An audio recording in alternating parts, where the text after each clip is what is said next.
নবীজির যে পরিমাণ লেগেছিল, মাথা থেকে পা পর্যন্ত ক্ষত বিক্ষত হয়ে পড়েছিল। এমন কোন জায়গা নেই যে জায়গায় নবীজির দাগ ছিল না। উহুদের ময়দানে তিনি দাঁত হারিয়েছেন। খন্দকের পরীক্ষা খনন করতে গিয়ে তিনি তার কোমর হারিয়েছেন। যখন পরীক্ষা খনন করতে গেছেন, 4 দিনের না খাওয়া রাসূল পরীক্ষা খনন করতে গিয়ে ওই যে কোমর কুঁজো হয়ে গিয়েছিল, মৃত্যুর দিন পর্যন্ত আমার নবীজি কোমর সোজা করে দাঁড়াতে পারেন নাই।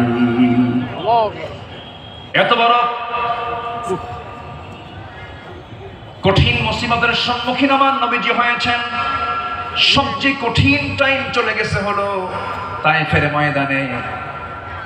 বুক ভরা স্বামী কালেমার দাওয়াত দিতে গেছেন, কিন্তু সেই জায়গায় আমার নবীজি ফুল পেয়েছেন না পাথর পেয়েছেন?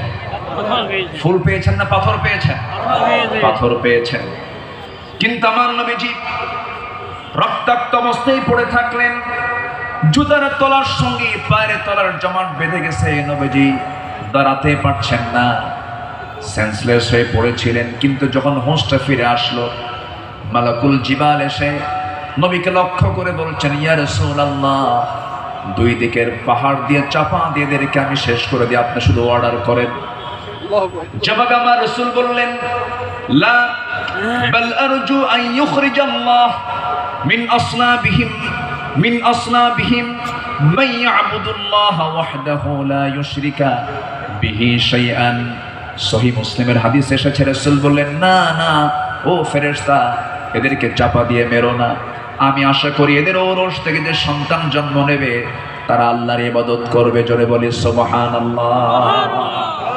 রাসূল তাদেরকে মাফ করে দিয়েছেন। আমার বন্ধুগণ, আমার নবীজি আনুগত্য কাকে বলে আল্লাহ রাসূল তা শিখিয়ে দিয়েছেন, সাহাবাদের জীবনে তা শিখিয়ে দিয়েছেন। সাহাবে কেরাম রাসূলকে জীবন দিয়ে ভালোবেসেছেন।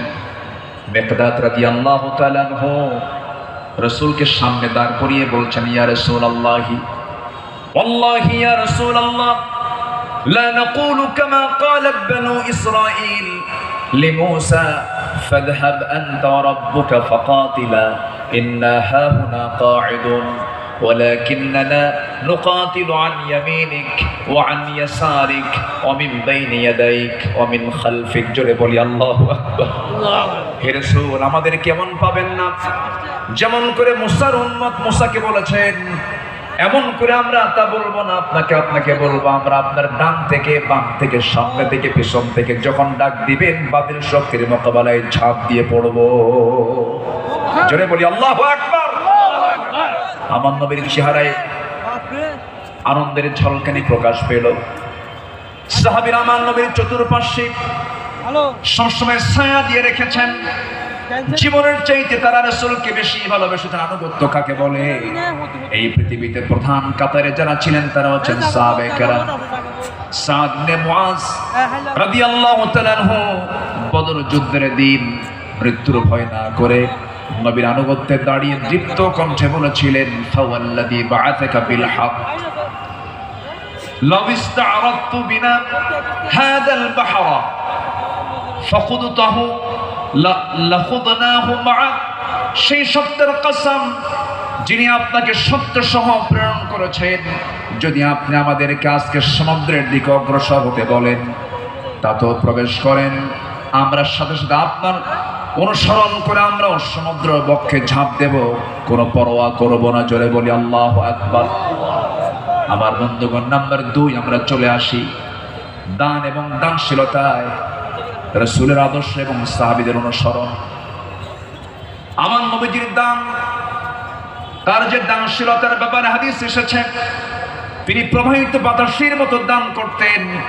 কানা রাসূলুল্লাহ সাল্লাল্লাহু আলাইহি ওয়াসাল্লাম আজওয়াদান নাস, ফালা রাসূলুল্লাহ সাল্লাল্লাহু আলাইহি ওয়াসাল্লাম আজওয়াদু বিল খাইর মিনার রিহিল মুরসালা। আমার নবীজি প্রবাহিত বাতাসের মতো তিনি দান করতেন। যখন শুরু করতেন দান থামতো না, অবারিত দান করতেন। জোরে বলি সুবহানাল্লাহ।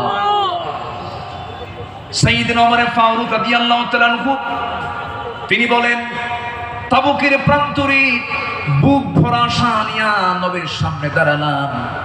এবং মনে মনে ভাবলাম সারা জীবন আমার বন্ধু আবু বকরের সঙ্গে কোনো ইবাদতের কম্পিটিশনে পারি নাই, আজকে আমি আবু বকরকে হারায় ফেলবো। তিনি করলেন কি, সমস্ত সম্পত্তির অর্ধেক তিনি তাবুক অভিযানে তিনি দান করলেন। আব্দুর রহমান ইবনে আওফ রাদিয়াল্লাহু তাআলা আনহু 3 বস্তা সোনা দান করেছেন। সবার দান যখন শেষ হয়ে গেছে, আমার নবী অপেক্ষার প্রহর গুনছেন তার সারা জীবনের বন্ধু, 3 দিনের ছোট বড় হিজরতের রাতের সাথী সাইয়েদনা আবু বকর সিদ্দিক রাদিয়াল্লাহু আনহু তিনি কখন তাবুকের জন্য তিনি কি নিয়ে আসবেন, তার দানের পরিমাণ কি, তিনি অপেক্ষার প্রহর গুনছেন। নবীর সামনে যখন এসে দাঁড়ালেন, রাসূল লক্ষ্য করে বলছেন, ইয়া আবা বকর মা আবকাইতা লিহালিক, হে আমার আবু বকর, তোমার পরিবার পরিজনের জন্য তুমি কি রেখে এসেছো? তিনি জবাব দিতে নিয়ে বলছেন, ক্বালা আবকাইতু লাহুম